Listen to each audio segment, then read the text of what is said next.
Afternoon, brothers and sisters. Welcome and thank you for joining the celebration of the Healing Eucharist Daily Mass. Today is Saturday of the 18th week in Ordinary Time. Our Mass celebrant is Reverend Father Glenn Paul Gomez, SVD. We now begin the celebration.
We now consciously connect our own self with our personal God as we say, in the name of the Father, and of the Son, and of the Holy Spirit. Amen. The Lord be with you. And with your spirit. So magandang hapon po sa inyong lahat. Sabado na naman, matatapos na naman po ang ika-18 linggo sa ordinaryong kapanahunan. Bukas nga po ay linggo na naman. So we will enter into the 19th Sunday in Ordinary Time. And the Gospel tells about how to drive out evil spirit. And Jesus is asking us, how deep is our faith? Gaano ba kalalim ang ating pananampalataya? For us then to become worthy to participate in this highest form of prayer, the highest form of praise, our Eucharist, our Thanksgiving, we pause for a moment, close our eyes, bow our heads as we say sorry for all the sins and mistakes that we have committed. We believe that our God is a very loving and forgiving God. You were sent to heal the contrite of heart. Lord, have mercy.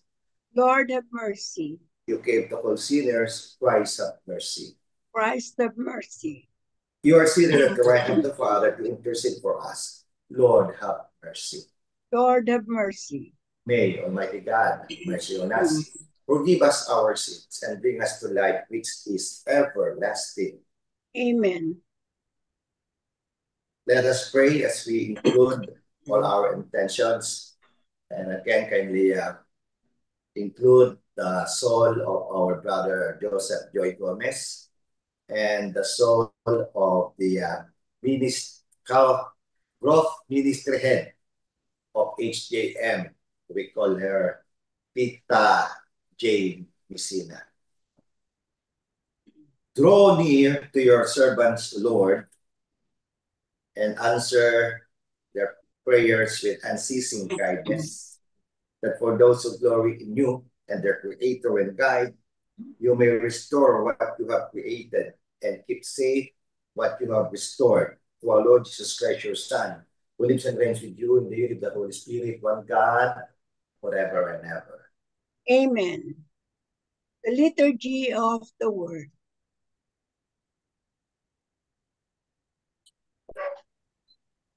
A reading from the book of Deuteronomy. Moses said to the people, "Hear, O Israel, the Lord is our God, the Lord alone. You shall love the Lord your God with all your heart and with all your soul and with all your strength. Take to heart these words which I enjoy in you today. Drill them into your children. Speak of them at home and abroad, whether you are busy or at rest. Bind them at your wrist as a sign and let them be as a pendant on your forehead. Write them on the doorposts of your houses and on your gates. When the Lord your God brings you into the land which he swore to your fathers, Abraham, Isaac, and Jacob, that he would give you a land with fine large cities that you did not build, with houses full of goods of all sorts that you did not garner, with cisterns that you did not dig, with vineyards and olive groves that you did not plant. And when therefore you eat your fill, take care not to forget the Lord who brought you out of the land of Egypt, that place of slavery. The Lord your God shall you fear, him shall you serve, and by his name shall you swear." The word of the Lord. Thanks be to God. I love you, Lord, my strength. I love you, Lord, my strength.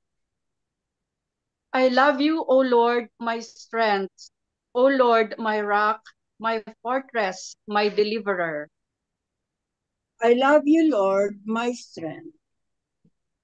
My God, my rock of refuge, my shield, the horn of my salvation, my stronghold. Praise be the Lord, I exclaim, and I am safe from my enemies. I love you, Lord, my strength. The Lord live, and blessed be my rock. Extolled be God, my Savior, you who gave great victories to your king and showed kindness to your anointed, to David in his posterity forever. I love you, Lord, my strength.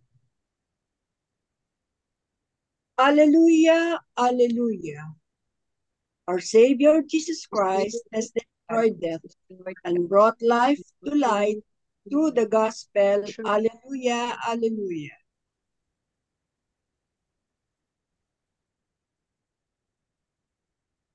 The Lord be with you. And with your spirit.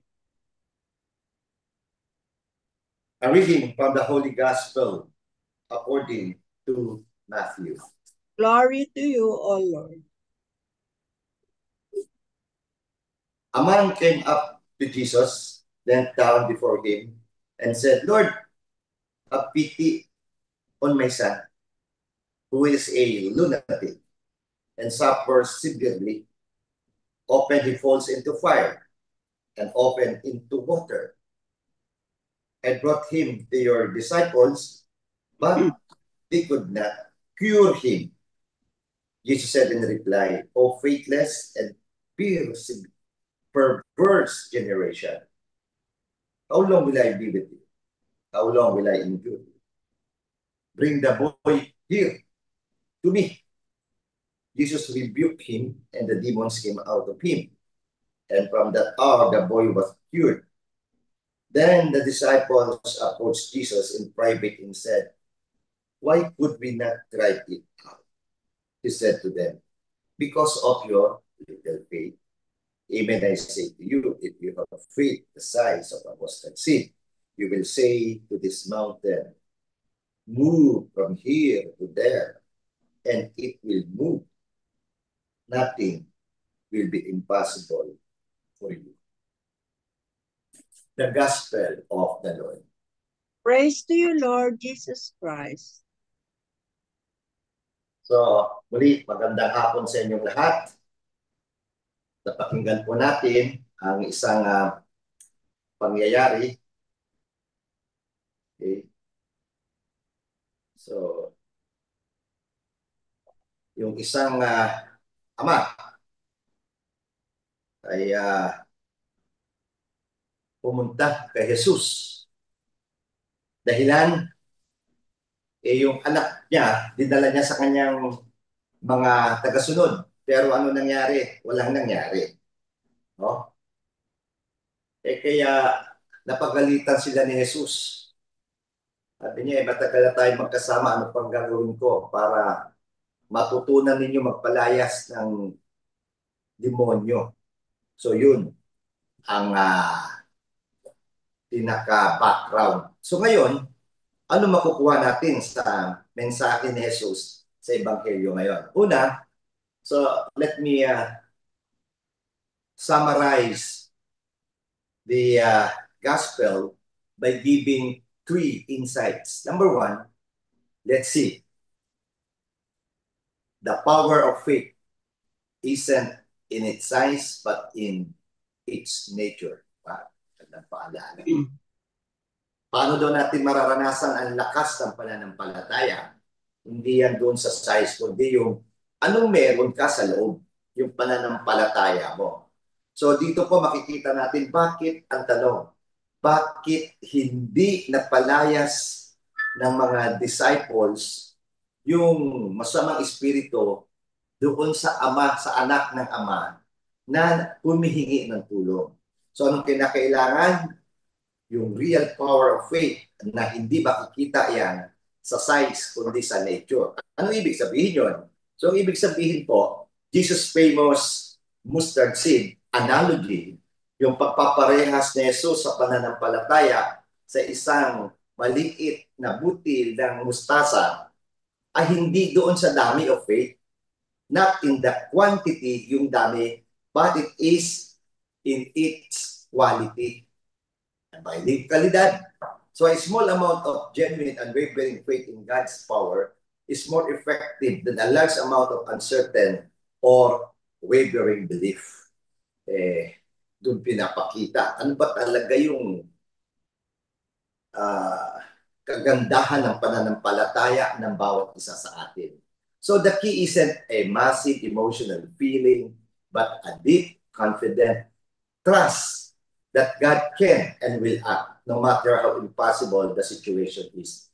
Kaya palang, ang magandang sinasabi ni Jesus, kaya palang hindi maraming gumagaling kasi akala ng taong instrumento ng Diyos na magpagaling, siya ang nagpapagaling. Yun ang mali. Yun ang maski ilang sermon pa ang sabihin mo, ilang magandang pananalita. Wala yan. Bakit? Ang tunay ng pananampalataya, ikaw ay nananalig, ang Diyos ang gagawa ng paraan para pagalingin ang mga may sakit. Amen? Yun ang mahalaga. Kaya, anong kinakailangan? Tanungin natin, gaano kalakas ang aking pananampalataya? Pag may pagdududa at pag nakasentro lang sa aking sarili, sa sarili ng tao, walang masyadong magagawa. Feel mo? Amen. Yan yun. Pangalawa, anong kinakailangan ngayon? We often mistake spiritual issues for a lack of our own effort. Kaya yan na naman. Anong paalaala sa akin ni Jesus? The disciples were confused about why they couldn't cast out the demon. Just Jesus reveals that some spiritual battles require a deeper level of commitment. Ano yung quality na sa deeper commitment? Anong kinakailangan? Ito po, prayer and fasting. Which they had, and we, up to now, we have neglected. Nako. Kaya kapag kulang sa panalangin, kulang sa sakripisyo, kulang sa fasting, wala talagang mangyayari. Kaya napakahalaga, ano nga ang prayer? Connection. Uulitin natin, maraming himala ang hindi nangyayari kasi akala ng tao, siya nang gumagawa ng himala. Instrumento lang po tayo. Diyos ang nagpapagaling. Ang Diyos ang nagbibigay ng hibala. So, this teaches us that some problems aren't solved by simply trying harder. They require a humble, dependent posture of seeking God's power through dedicated spiritual disciplines. So, ipakita po natin, kaya nga may cleansing din. More prayers, ika nga. More spiritual disciplines. So, what are the three main spiritual disciplines? Ito yung sinasabi natin, solitude, silence, and prayer. Yan po ang spiritual disciplines na kinakailangan natin. Dagdagan pa natin ng talagang pag-aayuno at pagsasakripisyo. Kaya masasabi natin sa Tagalog, ang kahalagahan ng panalangin, pagsasakripisyo, lalong-lalo na yung pag-aayuno. Hindi lahat tuwing ito'y magugutom, kakain, lalamon, yun lang. So kinakailangan talagang maramdaman ang hapdi ng tiyan na siya namang makipag-ugnay sa Diyos at magkaroon tayo ng tunay na lakas. At panghuli, a lack of faith in us can hinder God's work for others. Kaya pag tayo kulang sa pananampalataya, pati yung iba, yung gawain ng iba, naapektuhan din ang lalim. Ano po? Kaya kung mahina nga ang pananampalataya mo, ang effect nyo sa kasambahay mo, sa mga kamag-anak mo, mahal mo sa buhay, kulang din, apektado rin. So the Father brought His Son to the disciples and they failed to heal Him. Their little faith was a barrier to the boy's deliverance. This is a sobering reminder that our own spiritual state and lack of trust can have real consequences for those around us.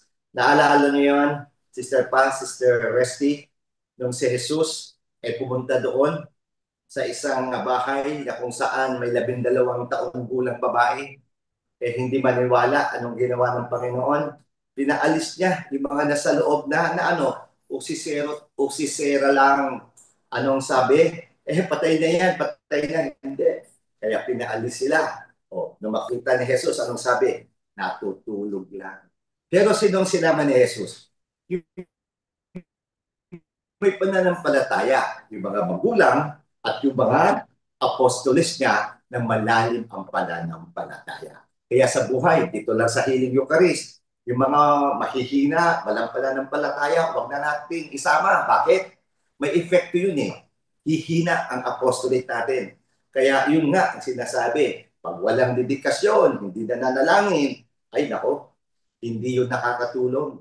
Our faith isn't just a personal matter. It can be a conduit for God's grace and healing to flow to others. When we grow in faith, we make ourselves more available for God and use us to help those in need. Very clear. Kaya tayo na talagang ito nga sa Healing Eucharist, dapat nga we will have more time with the Lord. We spend time in His Blessed Sacrament na kung sapul na sapul. Itong kagandahan po dito sa Christ the King. Ito po ay chapel. Yung iba dyan ay kwarto na. Kapitbahay ko nga, no? At napakaganda to be reminded. Palaging bubisita, spend time with the Lord. So with that, ang sabi, palakasin at palalimin natin ang ating pananampalataya. Feel mo? Feel ko. Gets mo? Yes. Ko. Gawin mo. Asking ko. Amen. Kaya ngayon po, ipakita natin ang ating pananampalataya sa bisang ito. Lalong-lalo na, ngayon, bibigkasin natin ang ating mga pangangailangan. So for each petition, we will say, Lord, hear our prayer. Lord, hear our prayer. For Pope Leo XVI, bishops, priests, deacons, and all who exercise authority in the church, may they be faithful in their service to the people of God. We pray. Lord, hear our prayer. For all of us gathered today, may we see everything through the eyes of faith, that we may realize that everything in God's gift to us. We pray. Lord, hear our prayer.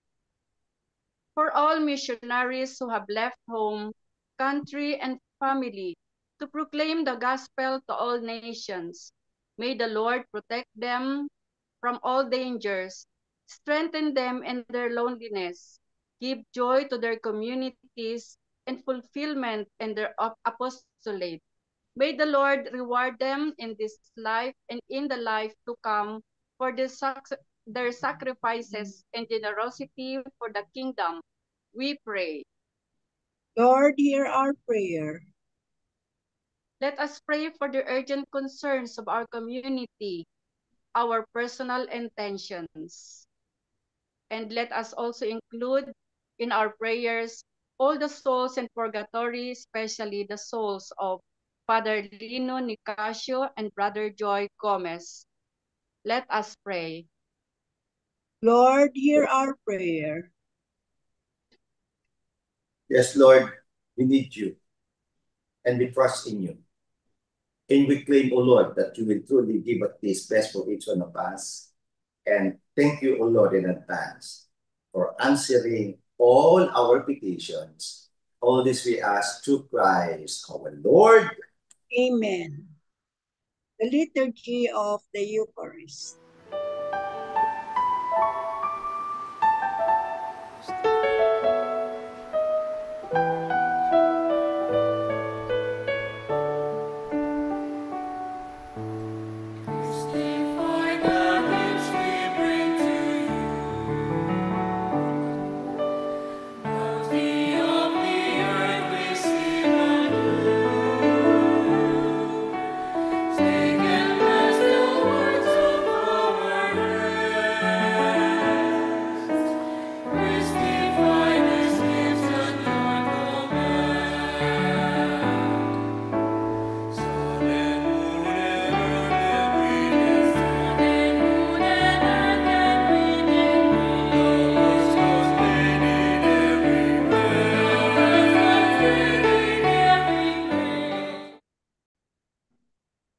So pray now, my dear friends, that this our sacrifice and our own personal intentions may be acceptable to God, the Almighty Father.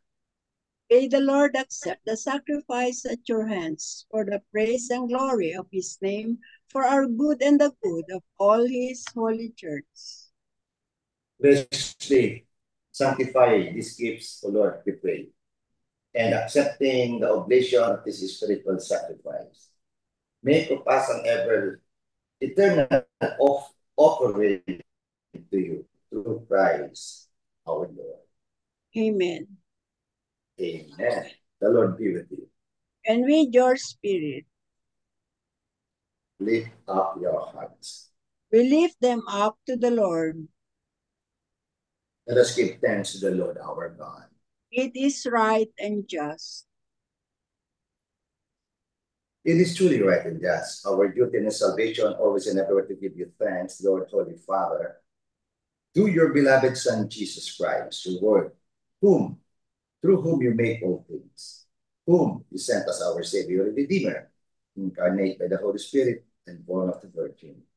Fulfilling your will and gaining for you a holy people, he stretched out his hands as he endured his passion, so as to break the bands of death and manifest the resurrection. And so, with the angels and all the saints, we declare your glory as with one voice we acclaim. Holy, holy, holy Lord God of hosts, heaven and earth are full of your glory. Hosanna in the highest. Blessed is he who comes in the name of the Lord. Hosanna in the highest. You are indeed holy, O Lord, upon all the holiness. Make holy, therefore, these gifts, we pray, by sending down your Spirit, pandemic and youthful, so that it may become for us the body and blood of our Lord Jesus Christ.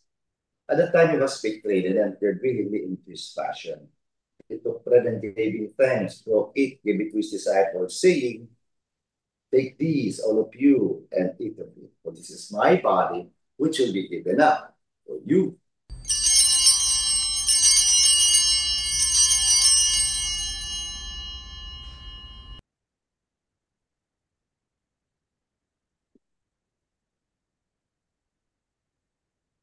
In a similar way, when supper was ended, he took the chalice, and once more giving thanks, he gave it to his disciples, saying, "Take these, all of you, and drink from it, for this is the chalice of my blood, the blood of the new and eternal covenant, which we pour out for you and for many for the forgiveness of sins. Do this in memory of me.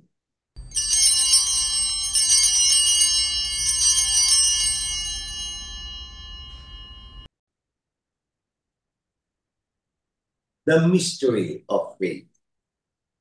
When we eat this bread and drink this cup, we proclaim your death, O Lord, until you come again. Therefore, as we celebrate the memorial of his death and resurrection, we offer you, Lord, the bread of life and the chalice of salvation, giving thanks that you have held us worthy to be in your presence and minister to you. Humbly we pray that partaking of the body and blood of Christ we be gathered into one by the Holy Spirit. Remember, Lord, your church spread throughout the world and bring her to the fullness of charity. Together with Leo, our Pope, Elias, our Bishop, and all the clergy, the religious, your entire people. Remember also, O Lord, our sisters and brothers who have fallen asleep in the hope of the resurrection, and all who have died in your mercy. Welcome them into the light of your face. Have mercy on us, O Lord, we pray, that with the Blessed Virgin Mary, Mother of God, with Blessed Joseph, her spouse, with the blessed apostles, and all the saints, Saint Teresa, Benedicta of the Cross, Saint Arnold Janssen, Saint Joseph Perinatimets, the SPD Martyrs, Blessed Josefa, Blessed Helena, and all your saints who have pleased you throughout the ages. You may merit to be co-heirs to eternal life, and may praise and glorify you to your Son, Jesus Christ. Through him and with him and in him, O God, Almighty Father, in the unity of the Holy Spirit, all glory and honor is yours, forever and ever. Amen. Dumulog po tayo sa ating Ama sa Langit at hilingin natin, tulungan po tayo para lalo mapalakas ang ating pananampalataya at tayo ay tunay maging kasangkapan ng Diyos na maghilom at magpalayas ng mga demonyo. Awitin natin ang dasal na tinuro sa atin ng ating Panginoong Jesucristo.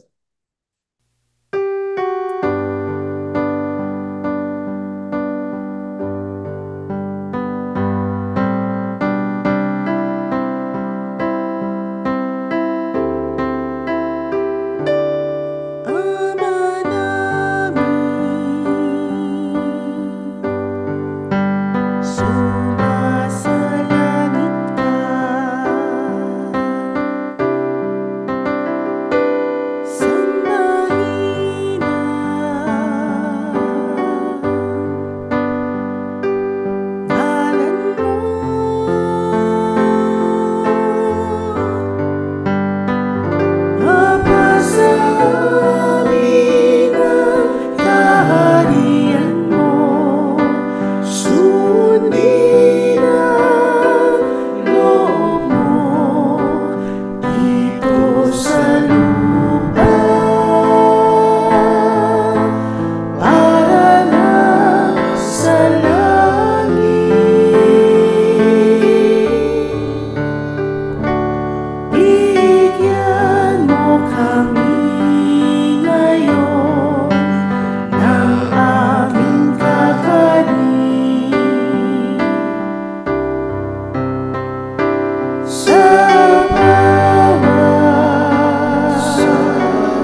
Deliver us, Lord, we pray, from every evil. Graciously grant peace in our days, that by the help of your mercy, we may be always free from sin and safe from all unnecessary distress, as we await the blessed hope and the coming of our Savior, Jesus Christ. For the kingdom, the power, and the glory are yours, now and forever. Lord Jesus Christ said to the apostles, peace I leave you, but peace I give you. Lord, look not on our sins, but look on the faith of your church, and graciously grant her peace and unity in accordance with your will, who live and reign forever and ever. Amen. The peace of the Lord be with you always. And with your spirit. Jesus, the Holy Spirit, God the Father ng hearts, ibahagi po natin ang ating pinakatang matamis ng ngiti bilang sagisag ng kapayapaan sa isa't isa.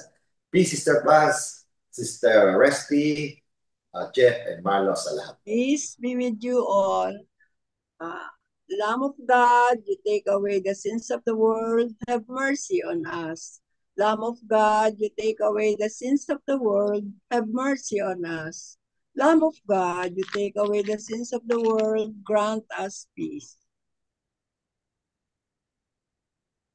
Itigan po natin ang ating Kristo, ang ating mananapo. Behold, our Savior, our Redeemer, our Lord Jesus Christ, the Divine Word, our Christ the King, our Emmanuel, God is with us. The Lamb of God, who takes away the sins of the world, happy are those who are called to his supper. Lord, I am not worthy that you should enter under my roof, but only say the word, and my soul shall be healed. With the body and blood of Christ, bring us to life everlasting. Amen.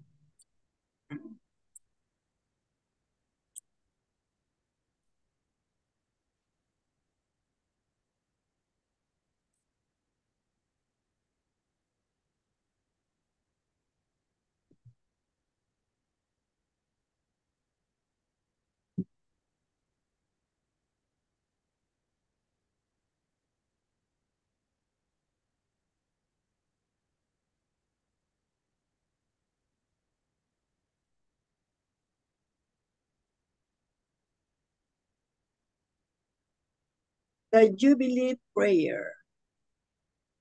Father in heaven, may the faith you have given us in your Son Jesus Christ our brother, and the flame of charity enkindled in our hearts by the Holy Spirit, awaken in us the blessed hope for the coming of your kingdom. May your grace transform us into tireless cultivators of the seeds of the gospel. May those seeds transform from within both humanity and the whole cosmos in the sure expectations of a new heaven and a new earth, when with the powers of evil vanquished, your glory will shine eternally. May the grace of the Jubilee reawaken in us, pilgrims of hope, a yearning for the treasures of heaven. May that same grace spread the joy and peace of our Redeemer throughout the earth. To you, our God, eternally blessed, be glory and praise forever. Amen. Amen. Ngayon naman po, ating itaas sa Panginoon ang mga nangangailangan ng paghilom. Kaya yung pong nangyari sa pinagdarasan natin ngayon, si Tita Jane Messina, siya po'y naghihilamos lamang. Subalit sa kanyang paghilamos, may pumutok ng ugat. Yun po, aneurysm na tinatawag. Hanggang kagabi nga po, ay isang araw siya, no? Nagkaroon nun, na sa ospital, at kagabi ay pumanaw na. Kaya tumahimik pa po tayong sumandali. Iwasan po natin na tayo rin ay magkasakit. At yung mga nasa ospital ngayon, nasa tahanan, pagdasal natin sila para manumbalik ang kanilang kalusugan. At hilingin natin ang kapangyarihan ng Diyos na hipuin ang lahat nating mga kakilala, kaibigan, kamag-anak na may nararamdaman sa katawan. At ganun din, hindi lamang ang katawan ng pinapagaling, Panginoon, hipuin mo rin ang aming emosyon, tanggalin ang galit sa aming mga puso, at Banal Espiritu Santo, tanggalin mo ang kadiliman at mga negatibong pag-iisip sa aming isipan. At yung mga naliligaw ng landas, nagkakaroon ng mga spiritual na challenges. At ganoon din, Panginoon, yung paghilom ng bulsa, the financial healing, the relationship, O Lord, pagalingin mo rin ang mga relasyon, lalong-lalo na sa loob ng pamilya, sa opisina, ang relasyon sa bansa, at ang buong relasyon sa buong mundo. At hilumin mo, Panginoon, ang iyong nilikha. Restore the health of all you have created, both humans and things. Kaya Panginoon, tinataas namin lahat ng mga tao, lahat ng bagay na nangangailangan ng iyong paghilo upang gumanda ang aming buhay sa loob ng pamilya, sa aming bayan, sa aming probinsya, sa aming reliyon, sa aming bansa, sa aming dito sa tinatawag na continent Asia, at higit sa lahat sa buong mundo. So we claim, O Lord, and we thank you in advance for the total and speedy healing that you are giving to each one of us. Maraming salamat, Panginoon, sa iyong paghilom sa aming lahat upang kami ay iyong maging instrumento, humahayo, ipinagkakaloob at binabahagi ang iyong mabuting balita at ang kagalingan ng aming pagkatao. Amen. Purihin natin ang Panginoon. So ngayon naman, Sister Paz, bahagi kung saan tayo matatagpuan at pwede nila tayong samahan bukas sa ating misa na live sa kapamilya sa ABS-CBN Chapel. Yes, Father. The Healing Eucharist Sunday Mass is inviting everyone tomorrow at 6 o'clock a.m. to join the Eucharistic celebration of the 19th Sunday in Ordinary Time. Our Mass celebrant is Reverend Father Glenn Paul Gomez, SVD. You can watch and follow us at Kapamilya Channel and Teleradio at 6 to 7 a.m. Replays at Jeepney TV 7 to 8 a.m. Sky Cable Channel 955 at 10:15 to 11:15 a.m. 5 to 6 p.m. also in DFC, Asia, and Guam. We have Manila airings in North and Latin America every 6 to 7 a.m. In Saudi and London, you can watch in iWant TV, TFC, FB page, Twitter, Periscope. For our Healing Eucharist Daily Mass, everyone is invited to join from Mondays to Friday at 7:30 p.m. and Saturday 5 p.m. Every Thursday, the Healing Eucharist Loving Prayer Partners community is inviting everyone to our Bliss Prayer Meeting. We are live on stream at Salitaw Hall in Christ the King Seminary at E. Rodriguez Avenue, Quezon City. Our community prayer starts at 6 p.m. for the Holy Rosary, 7 p.m. Praise and Worship, and 7:30 p.m. our Healing Mass. Thank you, and let us all join together. Amen. Maraming salamat, Sister Paz, Sister Resty, at sa inyo pong lahat ang aming maghiling taga-subaybay dito po sa ating Daily Mass ng Healing Eucharist at Kapamilya Mass every Sunday. At Diyos na po ang bahalang magsukli sa inyong kabaitan, sa inyong mga tulong. At tayo po ay patuloy sa ating Mass Video Apostolate dito sa Healing Eucharist. At hindi lang po yan, tayo rin po ay isa na nga community. Kaya din po sa sinabi ni Sister Paz. At patuloy po tayo na ipapamahagi ang sa mabuting balita ni Jesus, parang ang bawat isa ay makaranas din ng paghilom. At abangan po natin na talagang papapagandahin natin ang ating programa. Kasama po natin ang Healing Eucharist Loving Prayer Partners Community. At usap na po ng Webes sa ating tinatawag natin Bliss, sa ating Praise, Worship, and Healing Mass. Kaya tabayanan po ninyo ang ating spiritual family, ang HELPC, at ganun din sa HJM, sa Hearts of Jesus of Mary, Hearts of Jesus, HJM, and Mary Prayer Community sa mga programa sa ladder din. Ano po? Kaya tayo ay sama-sama na lumago sa pananampalataya. And we congratulate po ang Land Bank of the Philippines. So kahapon, August 8, 8-8, they celebrated their 62nd anniversary. Kaya palakpakan po natin ang maraming na itutulong sa mga magsasaka, ang Land Bank of the Philippines. At ganun din, we congratulate yung mga ikinasal, no? At lalong-lalo na po yung kinasal kahapon, si Nico at si Mikey. Kaya sila ngayon ay Mr. Nico and Mrs. Mikey Oriate. Kaya kung mayroon kayong katabi dyan, sabihin nyo sa iyong katabi, God bless you abundantly. Amen. Manalangin po tayo at sama-sama tayo bukas sa ating live sa ating Sunday Healing Eucharist Mass sa ABS-CBN live po sa chapel. Let us pray.